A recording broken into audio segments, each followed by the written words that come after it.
Hi friends, ഇന്ന് P K simply മോഡലിൽ ഞാനൊരു ഹെൽത്തി ബ്രേക്ക്ഫാസ്റ്റോ ഡിന്നറോ എന്ത് വേണമെങ്കിലും നമുക്കിതിന് ഇത് ഉപയോഗിക്കാം. നല്ല ടേസ്റ്റിയാണ്. എണ്ണയൊന്നുമില്ല.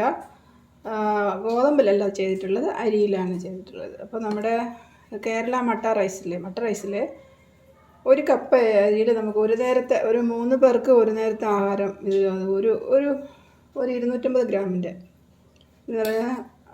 അത്ര അരിയിൽ നമുക്ക് നല്ലൊരു ബ്രേക്ക്ഫാസ്റ്റ് തയ്യാറാക്കാം. നല്ല ഹെൽത്തിയാണ്, നല്ല ടേസ്റ്റിയാണ്. ഇത് ചെയ്യാൻ വളരെ ഈസിയാണ്. അരി ഒരു 5 മണിക്കൂർ ഒന്ന് കുതിർത്ത് വെച്ചാൽ ബാക്കി പണിയൊക്കെ ഈസിയാണ്. അപ്പോൾ ഇത് എങ്ങനെ നമ്മൾ തയ്യാറാക്കണമെന്ന് നോക്കിയിട്ട് വരാം. ഹായ് ഫ്രണ്ട്സ്, ഇന്ന് പി കെ സിംപ്ലി നാടലിൽ ഒരു നൊസ്റ്റാൾജിക് കൊഴുക്കട്ട ഞാൻ കൊണ്ടുവന്നിട്ടുള്ളത്. ഇത് ഇപ്പോൾ ഒന്നും ഈ കാലത്ത് ആരും ഇതൊന്നും ചെയ്യാറില്ല. കുറച്ച് പേരൊക്കെ ചെയ്യാറുണ്ട്. അപ്പോൾ ഞാനിവിടെ 1 കപ്പ് പാലക്കാട് മട്ട റൈസ് എടുത്തിട്ടുണ്ട്. അത് നമുക്ക് ഒരു പാത്രത്തിലിട്ടിട്ട് നല്ല ഒന്ന് കഴുകി എടുത്തിട്ട് വരാം. ഒരു 3-4 വെള്ളം വാഷ് ചെയ്ത് കൊണ്ടുവന്നിട്ടുണ്ട്. അതിലേക്ക് നമുക്ക് 2 കപ്പ് വെള്ളം ഒഴിച്ച് ഇത് 5 മണിക്കൂർ കുതിരാൻ വയ്ക്കണം. ഇതിപ്പോൾ ക്വാണ്ടിറ്റി നിറയെ ആവശ്യമുള്ളവർക്ക് 2 കപ്പോ 3 കപ്പോ എത്ര വേണമെങ്കിലും നമുക്കിടാം.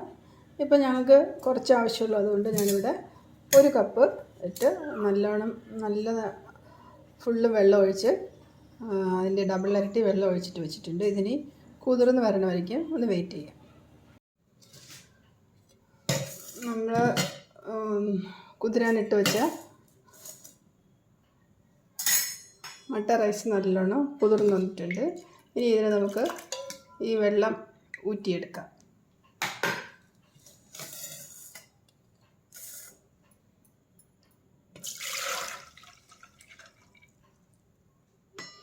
ഈ ഊറ്റിയെടുത്ത റൈസ് നമുക്ക് ജാറിലേക്കിട്ട് ഒരു നല്ല സ്മൂത്തായിട്ട് അരയേണ്ട ആവശ്യമില്ല. നമ്മൾ കൊഴുക്കട്ടയ്ക്ക് അരയ്ക്കുന്നത് എങ്ങനെയാണ്? സാധാരണ നമ്മൾ പൊടിച്ച മാവിൽ കൊഴുക്കട്ട ചെയ്യും. ഇത് വന്ന് ഒരു നല്ലൊരു ടേസ്റ്റി ആയിട്ടുള്ള മട്ട റൈസ് മാത്രം വെച്ചിട്ടുള്ള ഒരു കൊഴുക്കട്ട റെസിപ്പിയാണ്. ഇത് നമ്മളൊന്ന് തരിതരിപ്പായിട്ട് അരച്ചെടുത്തിട്ട് വരാതെ. ഇത് നല്ല പുഴുങ്ങലരി ആയതുകൊണ്ട് വേഗം അരയാൻ കഷ്ടമുണ്ടാവും. നമ്മൾ കുതിർത്ത് ഇതാവുമ്പോൾ അരയ്ക്കുമ്പോൾ കുറച്ചത് പൊടിയായിട്ട് വരും. അപ്പോൾ അത് കുറച്ചൊന്ന് കുഴഞ്ഞ് കിട്ടാനായിട്ട് നമുക്ക് ഇത്തിരിശ് വെള്ളം ഒഴിക്കണം. ഇത് നമ്മൾ ഉരുട്ടിയെടുക്കാനുള്ളതാണ്. ഞാനിവിടെ മാവ് നല്ല അരച്ചു കൊണ്ടുവന്നിട്ടുണ്ട്. ഇതുപോലെ ഇങ്ങനെ തരിതരിപ്പായി ഉണ്ടാവണം. അപ്പോഴാണ് ആ സ്നാക്സിന് നല്ല ടേസ്റ്റ് ഉണ്ടാവുള്ളൂ. ഇതിലേക്ക് ഇനി നമുക്ക് ഒരു 1.5 സ്പൂൺ, ചെറിയ സ്പൂണിന് 1.5 സ്പൂണാണ് ജീരകം നല്ല ഒന്ന് ചതച്ചിടാം അതിലേക്ക്. ഇതിന് ജീരകത്തിൻ്റെയും തേങ്ങയുടെയും ടേസ്റ്റാണ് ഇതിന്. അപ്പോൾ ജീരകം അരിയുടെ കൂടെ ഇട്ട് അരയ്ക്കേണ്ട ആവശ്യമില്ല. അരഞ്ഞു കഴിഞ്ഞതിന് ശേഷം വെറുതെ അതിലൊന്നിട്ട് ഒന്ന് ചതച്ചെടുത്താലും മതി. ഇല്ലാന്നുണ്ടെങ്കിൽ ഇതുപോലെ ഒന്ന് ക്രഷ് ചെയ്തിട്ട് അതിലേക്കിടാം. പിന്നെ ആവശ്യത്തിന് തേങ്ങ കുറച്ച് കൂടുതലിട്ടാൽ നല്ല ടേസ്റ്റ് ആയിരിക്കും ഇതിന്. ഇതെല്ലാം കൂടെ നല്ല രീതിയിൽ ഒന്ന് കുഴച്ചെടുക്കാം. കുറച്ച് ഉപ്പ് കൂടെ ഇടണം. അതിന് ആവശ്യത്തിനുള്ള ഉപ്പ്,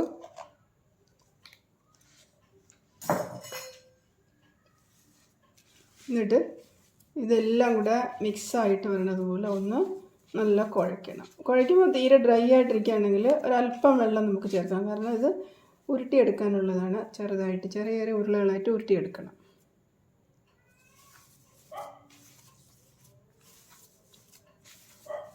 ഉപ്പും ജീരകവും തേങ്ങയും എല്ലാം ഒരുമിച്ച് മിക്സ് ആവുന്ന പോലെ നല്ല ഒന്ന് കുഴച്ച് വെച്ചതിന് ശേഷം ഇത് ചെറിയ ഉരുളകളാക്കിയിട്ട് നമുക്ക് ഉരുട്ടിയെടുക്കണം. ഇത് പണ്ട് കാലത്തൊക്കെ ചെയ്യണതാണ്. ഇപ്പോൾ ഇതൊന്നും ആരും ചെയ്യാറൊന്നുമില്ല. ഇത് ഉപ്പ് കൊഴുക്കട്ട എന്നാ പറയുക. തമിഴ്നാട്ടിൽ ഉപ്പുരുണ്ട എന്ന് പറയും. ഇതുപോലെ ഉരുട്ടി നമുക്ക് ഒന്നുകിൽ ഇത് ആവിയിൽ വേവിക്കാം, ഇല്ലയെന്നുണ്ടെങ്കിൽ വെള്ളത്തിലിട്ട് വേവിക്കാം. വെള്ളത്തിലിട്ട് വേവിക്കുമ്പോൾ അരിയല്ലേ ഇത്, നല്ലോണം വെന്ത് കിട്ടും. ആവിയിൽ വേവിക്കുമ്പോൾ കുറേ നേരം വയ്ക്കേണ്ടി വരും. അപ്പോൾ നമുക്കിത് വെള്ളം ഉപ്പിട്ട് തിളപ്പിച്ചതിന് ശേഷം അതിലിട്ട് നമ്മൾ വേവിച്ചെടുക്കണം. ഇതുപോലെ എല്ലാം ഉരുട്ടിയെടുക്കാം. ഞാനിവിടെ ഒരു പാത്രം വെച്ച് അതിൽ കുറച്ച് ഈ വെള്ളത്തിൻ്റെ ഉപ്പിന് ആവശ്യമാണ്. മറ്റേ നമ്മൾ കൊഴുക്കട്ടയ്ക്ക് ഉപ്പിട്ടിട്ടുണ്ടല്ലോ, അപ്പോൾ ഈ വെള്ളത്തിൽ എത്ര ഉപ്പ് ആവശ്യമാണോ ആ ഉപ്പും ഇട്ട്, പിന്നെ അതിൻ്റെ കൂടെ കുറച്ച് തേങ്ങയും കൂടെ ഇടാം. അപ്പോൾ അത് തിളച്ച് വരുമ്പോൾ നല്ലൊരു മണമായിരിക്കും. എന്നിട്ട് ഒരു നുള്ളു ജീരകം ഇങ്ങനെ ഞെരടി ഇട്ടങ്ങനെ. അത് കഴിഞ്ഞ് നമുക്കിത് തിളപ്പിക്കണം. ഇത് തിളച്ച് വരുമ്പോഴത്തേക്ക് നമുക്ക് നമ്മൾ ഉരുട്ടി വെച്ചത് ഇടാം അതിലേക്ക്. വെള്ളം നല്ല തിളച്ചിട്ടുണ്ട്. ഇനി അതിലേക്ക് നമുക്ക് സ്റ്റൗ സ്ലോ ചെയ്ത് വെച്ചിട്ട് അതിലേക്ക് ഇത് ഒന്നൊന്നായിട്ട് ഇടാം. അതിലേക്ക് വെള്ളം തിരക്കാണ്ട് പതുക്കെ അടുത്ത് കൊണ്ടുപോയിട്ടിടണം. അല്ലാന്നുണ്ടെങ്കിൽ ഒരു തവിയിൽ ഒരു സ്പൂണിലോ എന്തെങ്കിലും എടുത്തിട്ട് ഇതിനകത്തേക്ക് ഇടാം. ഇത് നമ്മൾ ഇന്നൊരു കൊഴുക്കട്ട ചെയ്യുമല്ലോ, ചെറിയ കൊഴുക്കട്ട, ചെറുതായിട്ട് പിടിയും കോഴിയും ചെയ്യണത് പോലെ, ആ കൊഴുക്കട്ടയ്ക്ക് നമ്മൾ കുറച്ച് മധുരം ഇടും. ഇതിന് മധുരമൊന്നും ഇടില്ല. ഇത് വെറും ഉപ്പ് തന്നെയായിരിക്കും എല്ലാത്തിനും. ആ ജീരകത്തിൻ്റെയും തേങ്ങയുടെയും ആ ഒരു ടേസ്റ്റാണ് ഇതിൻ്റെ ടേസ്റ്റ്. ഇത് നമുക്ക് ബ്രേക്ക്ഫാസ്റ്റോ ഡിന്നറോ എന്ത് വേണമെങ്കിലും ആക്കിയിട്ട് നമുക്കത് കഴിക്കാൻ പറ്റും. വെറുതെ സ്കൂൾ വിട്ട് ഓഫീസിൽ നിന്നൊക്കെ വരുന്നവർക്ക് സ്നാക്സ് പോലെയും കഴിക്കാൻ നല്ല ടേസ്റ്റിയാണിത്. നല്ല ഹെൽത്തിയാണ്. എണ്ണയൊന്നുമില്ലല്ലോ അതിന്.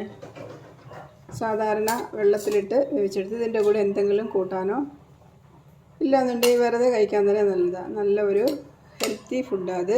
ഇതൊക്കെ നമ്മൾക്ക് നാച്ചുറലായിട്ട് എണ്ണയൊന്നും ഇല്ലാതെ നല്ല കുക്ക് ചെയ്ത് കഴിക്കാൻ പറ്റിയ ഒന്നാണ്.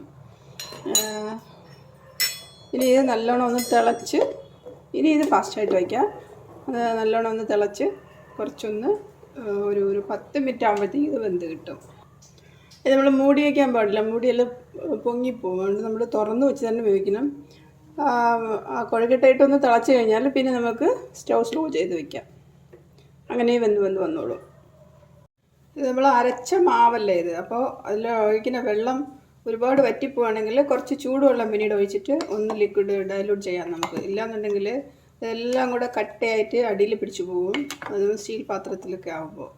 നമ്മളിപ്പോൾ നോൺ സ്റ്റിക്ക് പാനിലായാലും കൂടെ വെള്ളം കുറച്ച് തിക്കായി കഴിഞ്ഞാൽ മാവല്ലേ എല്ലാം കൂടെ ചേർന്ന് കുറുകിപ്പോവും. അപ്പോൾ അതിൽ കുറച്ച് വെള്ളമൊന്നും ഒഴിക്കുമ്പോൾ ഈ കൊഴുക്കട്ട മാത്രം സെപ്പറേറ്റ് ആയിട്ടൊന്ന് വെന്ത് വരും.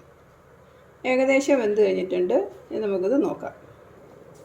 നമ്മൾ ഇഡ്ഡലിയൊക്കെ വെന്തോന്ന് നോക്കണത് പോലെ നമ്മളിതുപോലെ ഒരു ഇത് വെച്ചിട്ട് നമ്മൾ പപ്പടം കുത്തിയോ എന്തെങ്കിലും വെച്ചിട്ട് നമുക്ക് ഇതുപോലെ ഒന്ന് നോക്കാം. അപ്പോൾ അത് മാവ് പോലെ ഒട്ടി വരണില്ലല്ലോ, അപ്പോൾ അത് വെന്തു എന്ന് മനസ്സിലാക്കാം. ഇതൊക്കെ പറയണത് ഇപ്പോൾ അറിഞ്ഞൂടാത്ത യങ് ജനറേഷന് വേണ്ടിയിട്ടാണ്. അല്ലാതെ നമ്മളൊക്കെ ചെയ്യുമ്പോൾ അത് ഒരളവിനൊരു 15 മിനിറ്റൊക്കെ തിളച്ച് കഴിഞ്ഞാൽ അത് വെന്തു എന്ന് മനസ്സിലാവും, അതിൻ്റെ ആ മണമൊക്കെ വരുമ്പോൾ. അപ്പം നമ്മുടെ ഇപ്പോഴത്തെ ജനറേഷന് ഇതൊക്കെ ഇതുപോലെയൊക്കെ പറഞ്ഞാലേ മനസ്സിലാവുള്ളൂ. അതുകൊണ്ടാണ് പറയണത്. ഇനി നമുക്ക് എടുക്കാം. ഇതിൻ്റെ വെള്ളവും ഈ കൊഴുക്കട്ടയും കൂടെ കഴിക്കാനായിട്ട് നല്ല ടേസ്റ്റാണ്. നമ്മളിപ്പം വെള്ളം ആവശ്യമില്ലാത്തവർക്ക് ഈ കൊഴുക്കട്ട മാത്രം എടുത്തിട്ട് കഴിക്കാം. ഇനി ഇത് സെർവിങ് ബൗളിലേക്ക് മാറ്റാം. അപ്പോൾ നമ്മുടെ നൊസ്റ്റാൾജിയ ഉണർത്തുന്ന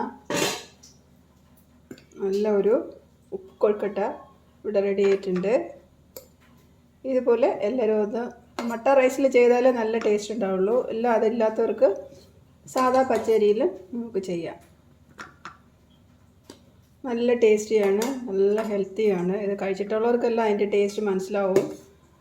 അല്ലാത്തവർക്ക് ഇതുപോലെ ഒന്ന് റെഡിയാക്കിയിട്ട് കമൻ്റ് അറിയിക്കാനും മറക്കരുത്. അപ്പോൾ ഇനി നല്ല വീഡിയോ ആയിട്ട് വരുമ്പോഴേക്കും താങ്ക് യു.